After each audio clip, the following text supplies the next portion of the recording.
Welcome to D6. This is professor Vinod Kumar. ఇవాళ రాష్ట్రపతి ఉపరాష్ట్రపతి ధన్ఖడ్ గారు చాలా కీలకమైన అంశం మీద మళ్ళొకసారి విరుచుకుపడ్డారు. ఇవాళ ఒక రాష్ట్రపతి గారిని సుప్రీంకోర్టు ఎట్లా నిర్దేశిస్తుంది?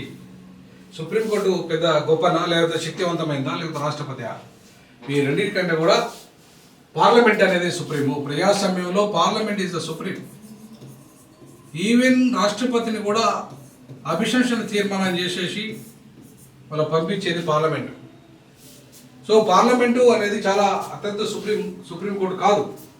సుప్రీంకోర్టు ఇవాళ పార్లమెంటు చేసే చట్టాలను మాత్రమే ఇంటర్ప్రిట్ చేస్తుంది, ఎగ్జిక్యూటివ్ అమలు చేస్తుంది. సో కాబట్టి ఇవాళ రాష్ట్రపతికి సుప్రీంకోర్టు ఎలా నిర్దేశిస్తుంది?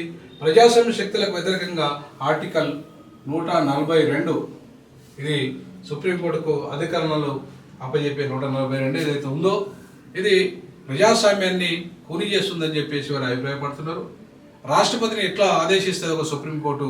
రాష్ట్రపతిని ఆదేశించే అధికారం సుప్రీంకోర్టుకు ఉందా అంటే ఇవాళ రాష్ట్రపతిని ఆదేశించకపోవచ్చు, కానీ రాష్ట్రపతికి సూచనలు చేయొచ్చు సుప్రీంకోర్టు. ఎందుకంటే సుప్రీంకోర్టు ఏ వ్యవస్థలైనా ఇవాళ సూచనలు చేసే అధికారం ఉంటుంది, ఆర్డర్ చేసే అధికారం ఉంటుంది, కాకపోతే రాష్ట్రపతి గారికి సూచనలు చేసే అధికారం ఉంటుంది. సో రాష్ట్రపతి గారికి సూచనలు చేయడం తప్పేం కాదు. 3 నెలల్లో కంటే ఎక్కువ పెండింగ్ పెట్టుకోకండి అని చెప్పేస్తే ఏం తప్పవుతుంది? అది తప్పట్లయితుంది. ఇప్పుడు 3 నెలల కంటే ఎక్కువ పెండింగ్లు పెట్టుకోవడం వల్ల 3 సంవత్సరాలు పెండింగ్ పెట్టుకుంటే ఇవాళ రాష్ట్రపతి దగ్గర మరి ప్రజాస్వామ్యంలో ప్రధానమంత్రి కానీ లేదా మంత్రివర్గం కానీ ఎట్లా పరిపాలన చేస్తుంది? మరి ఆ విషయం ధన్ఖడ్ గారికి తెలవాలి కదా. ఇవాళ ఒక గవర్నర్ 3 సంవత్సరాల దగ్గర బిల్లులు పెట్టుకుంటే, ఒక రాష్ట్రపతి 3 సంవత్సరాలు ఇవాళ బిల్లు పెట్టుకుంటే పార్లమెంట్ ఉండేందుకు? ఆ చట్టాలు ఎందుకు చేసినట్టు? మరి ప్రజలేం కావాలి? 3 ఏళ్ళు బిల్లులు పెండింగ్లో పెట్టుకుంటే ప్రజలకు మేలు జరుగుతుంది ఒక బిల్లు అమలు కాకపోతే. కాబట్టి ఇవాళ సూచనలు చేయడం తప్పు కాదు. ఇవాళ ఆయన కూడా ఇంకో ప్రశ్న వేశాడు. ఢిల్లీ హైకోర్టు జడ్జి ఇంట్లో దొరికిన నగదు ఏమైంది? దాని విషయాన్ని ఎఫ్ఐఆర్ కూడా ఎందుకు నమోదు కాలేదు? మరి ఎందుకు నమోదు కావాలి? నిజం కూడా నమోదు కావాలి కదా. మరి మీరు పార్లమెంటు ఆదేశించవచ్చు కదా.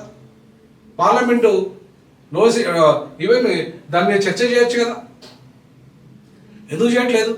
ఎందుకు ఇవాళ మీరు ఆదేశించవచ్చు?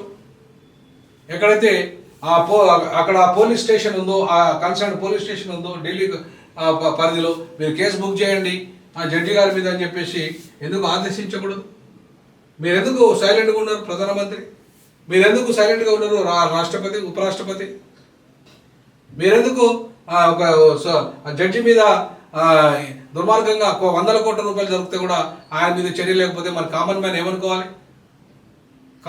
ఏమనుకోవాలి? లేదంటే ఒక కార్పొరేట్ వ్యక్తి దగ్గర డబ్బులు దొరికితే, ఇల్లీగల్ మనీ దొరికితే మీరు ఊరుకుంటారా? అంటే ఇవాళ జడ్జికి ఒక న్యాయము, సామాన్యునికి ఒక న్యాయం ఉంటుందా? ఢిల్లీ హైకోర్టు జడ్జికి ఒక న్యాయము, ఒక ఈ దేశంలో పౌరునికి ఒక న్యాయం ఉంటుందా? ఉండదు కదా. న్యాయం అందరికి సమానమే కదా. మరి ఆయన మీద తప్పకుండా చర్యలు తీసుకోవాలి. ఆయన మీద ఖచ్చితంగా ఎఫ్ఐఆర్ నమోదు కావాలి. ఆయన మీద చర్యలు జరుగుతూనే ఇది దేశంలో న్యాయ వ్యవస్థ మీద నమ్మకం ఉంటుంది, లేకపోతే న్యాయ వ్యవస్థ మీద నమ్మకం ఉండే పరిస్థితే ఉండదు. కాబట్టి వాళ్ళ జస్టిస్ కర్నర్ విషయంలో డైరెక్ట్గా ఒక హైకోర్టు జడ్జి జైలుకి పంపిణీ అవినీతి జరుగుతుందని చెప్పినందుకు, మరి జస్టిస్ వర్మ విషయంలో మీరు ఎందుకు చర్యలు తీసుకోవడం లేదు? అంటే న్యాయం అనేది దళిత జడ్జికి ఒక న్యాయంగా ఉంటుంది, అలాగే వాళ్ళ ఉన్నత కులాల జడ్జికి ఒక న్యాయమా? మరి అదేనా? ఆ తీరేనా? మరి దాన్ని మనం సమర్థిస్తామా? పాపం దళిత జడ్జి అయితే జైలు 6 నెలలు, హైకోర్టు జడ్జి అయి ఉండి 6 నెలలు జైలు చేసి పాపం. ఇంకా ఆయనకు రావాల్సిన బకాయిలే రాలేదు ఇంతవరకు. అంటే ఎంత దుర్మార్గము! ఈయన దగ్గర కోట్ల రూపాయలు దొరుకుతాయి, కట్టల రూపాయలు దొరుకుతాయి, ఆయన మీద ఎఫ్ఐఆర్ నమోదు కాదు. ఎంత దుర్మార్గం! ఎక్కడికి వెళ్ళి వచ్చినాయి ఆ డబ్బులు అవన్నీ? దానికి లెక్కలు చూపెట్టద్దా?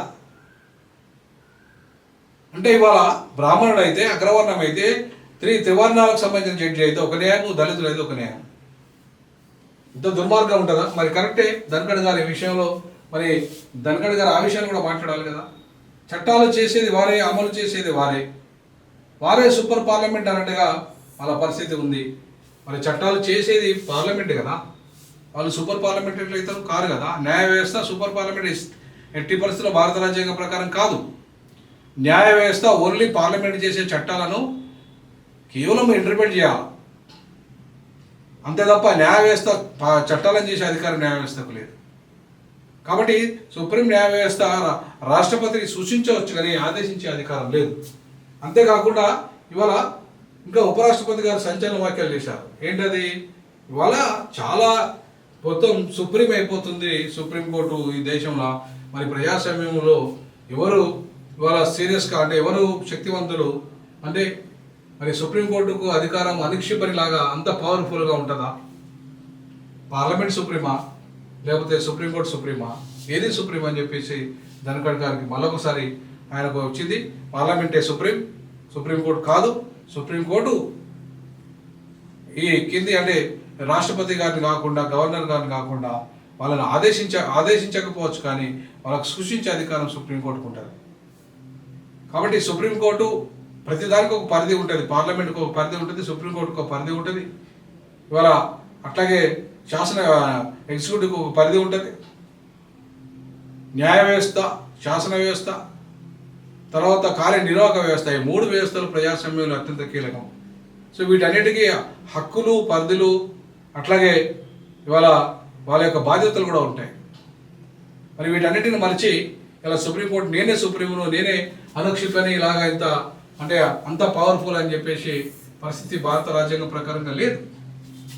సో భారత రాజ్యాంగం ప్రకారంగా లేని హక్కులని ఇవాళ సుప్రీంకోర్టు ఎట్లా అనుభవిస్తుంది? భారత రాజ్యాంగం ద్వారా లేని హక్కులని పార్లమెంటుకు ఎట్లా సాధ్యమవుతుంది?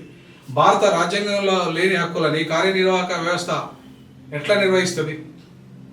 కాబట్టి ఈ మూడు సమన్వయం కావాలి. ఈ దేశంలో ప్రజాస్వామ్యం వర్ధిల్లాలంటే ఇవాళ న్యాయ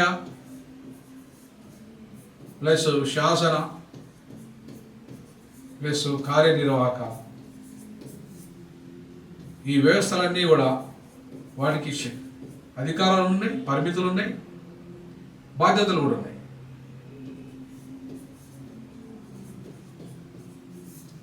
సో వీటన్నిటిని మనం ఇలా ఖచ్చితంగా వాటికి లోబడి మాత్రమే పనిచేయాలి. నువ్వు రాష్ట్రపతి అయినా, ఉపరాష్ట్రపతి అయినా, నువ్వు ఈ దేశంలో సుప్రీంకోర్టు జడ్జి అయినా, సీజీ ఆఫ్ ఇండియా అయినా, ఈ దేశ ప్రధానమంత్రి అయినా, లేదంటే మంత్రి అయినా, ఎవరైనా సరే, భారత పౌరుడైనా సరే, పౌరురాలైనా సరే, ఈ దేశంలో ఒక రాజ్యాంగం ఉంది, ఒక చట్టం ఉంది. రాజ్యాంగమే సుప్రీం. చట్టం అందరికీ ఒకటే రకంగా వర్తించాలి, ఎవరికి చుట్టం కాదు. సో కాబట్టి ఇవాళ 3 నెలల కంటే ఎక్కువ పెట్టుకునే అధికారం నిజంగా కూడా ఎట్లా రాష్ట్రపతి దగ్గర ఉంటుంది, ఎట్లా గవర్నర్ దగ్గర ఉంటుంది? మరి ఆ విషయంలో సుప్రీంకోర్టు జోక్యం చేసుకోవడం తప్పేంది? సో సూచన చేస్తే తప్పేంది? కాబట్టి సుప్రీంకోర్టు సూచన న్యాయబద్ధమే.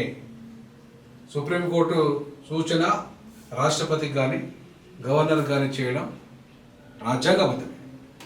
సో ఈ అంశం మీద మీ యొక్క అభిప్రాయం తెలియజేయండి, షేర్ చేయండి, మనకు లైక్ చేయండి, కామెంట్ చేయండి, వీలైతే మన ఛానల్ ఆర్థికంగా సహకారాన్ని అందించండి. జై భీమ్, జై పోలీ, జై పెరియార్.